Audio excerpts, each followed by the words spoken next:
Hi, Kat Lindquist here with Beyond Adoption, and welcome to day 7 of our 30-day Moving Beyond Adoption Challenge Adventure. Can't believe it's been a whole week, and I'm really excited to be offering some really great prizes at the end of this challenge. So in order for you to get into the drawing, make sure you go back and like and or heart or indicate something that you've seen the video, and also make a comment, something that you've learned, something that you are curious about, or ask a question so that I can better serve you along this challenge. So we're going to dive in today. Today, we're still working on our step 1 reframe. And today we're going to talk about the 3 levels of consciousness. So the 3 levels of consciousness are the unconscious, or sometimes called the subconscious, the self-conscious, and the superconscious. I've talked a little bit about the superconscious as part of your self being superconscious, easy, liberated, and fun. So today I'm going to show you a little chart, and I'm going to explain what each of these parts of our consciousness mean and how they all work together. So for today, we're going to start with the unconscious. The unconscious is the part of us that starts in pre-birth and it continues on as we grow into our adulthood. The unconscious is all about emotions and seeking balance. So I have this little drawing here to indicate balance. So through the unconscious, it is also all of our body parts.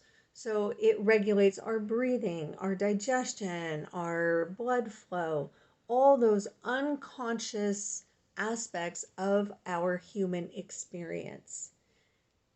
The big part about the unconscious is because it is the language of our emotions, and this starts pre-birth.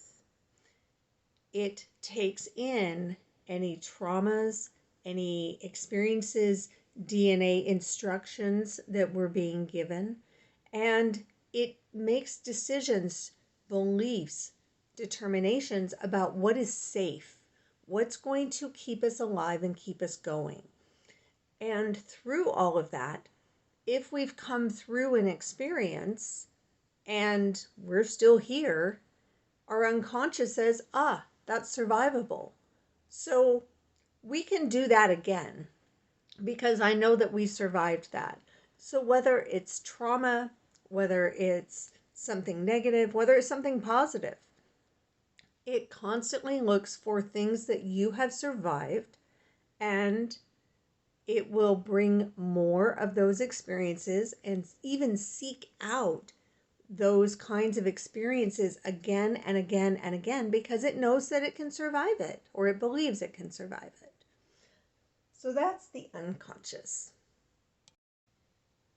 The unconscious also fights and fears change. It is the one part of our 3 levels of consciousness which is the most difficult to change. And yet much of the self-development and personal development world tries to work on our unconscious, and it will fight the change. It doesn't want to change because it is doing everything it can to keep you alive. So the next part is the self-conscious. This part, if I can get my paper off, the self-conscious is the ego, the thinking state. This starts to develop between the ages of 5 and 7, where you're really coming into your cognition and understanding that you are a separate being from your parents, from the world, that you are coming into your own. And this aspect of consciousness seeks, it actually lives in polarity and duality. So it is very black and white. It believes in good and bad. It's very judgmental. It has a lot of discernment. And out of all of that, it says, I really want the good life. I want to live a good life. I want to feel good. I want to enjoy this. And this is determined based on the balance point. So if this is our balance point here in our unconscious, we kind of have a range that we can live in our self-conscious. And it can range only within the pendulum swing from the fulcrum that is our balance. So with this, our self-conscious, our life experience is determined based on experiences that happened pre-birth and within the first 5 years of life. So looking back, especially for adoptees, when we look at our life experiences, there's a lot that set our balance point and said these are the survivable things, and this is where we're going to try to live within because we believe that we can survive this. So this is why many adoptees have a range of motion, which includes difficulties in relationships, with work, with focus, anxiety, depression, all these kinds of things, because that's where our set point is. Now, the good news is that we have the superconscious. The superconscious is that infinite part of us. It is that intuition, and it's a field of information that all sentient beings are connected into. It has the belief that everything is what it is. There is no judgment, like down in the self-conscious. There is no emotion, like in the unconscious. It truly is a place of neutrality. And it says, oh, it is what it is. And it loves change and transformation. And so this is the area that I work with myself and with my clients so that we can create the life that you choose to live. Because right now, this is where your set point is. And your set point not only goes down into your self-conscious, it actually will also go up into your superconscious. And your superconscious, because it has no emotion and it has no discernment or judgment, it takes what the unconscious says and says, oh, okay, that's where you are. And so these are the kinds of things that I'm going to bring in, and I'm going to accept that this is the way life is. If we want life to be in a different way, we need to move our set point. If we try to move the set point from here, it's very, very difficult. So we can actually go up here and change our set point. And the way that we do that is if we look at this model, we can look down here and we'll say the self-conscious is like an ice block.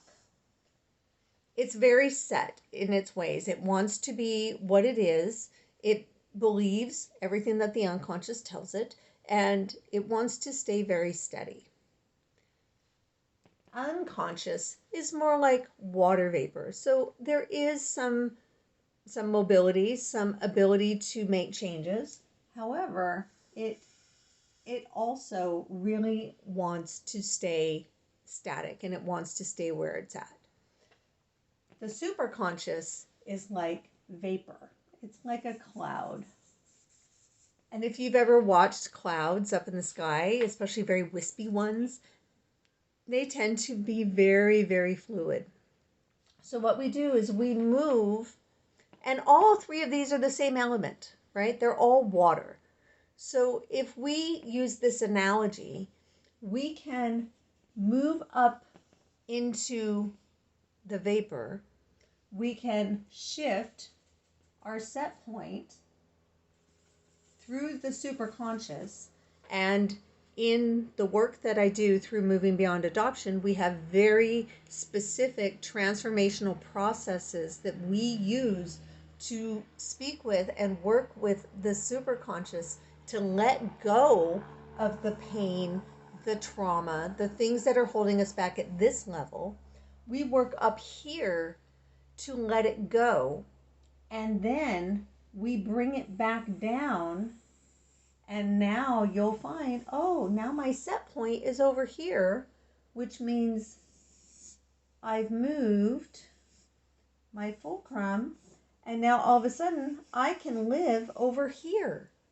instead of this being my set point where I can't move past here, now I have moved my set point forward. This model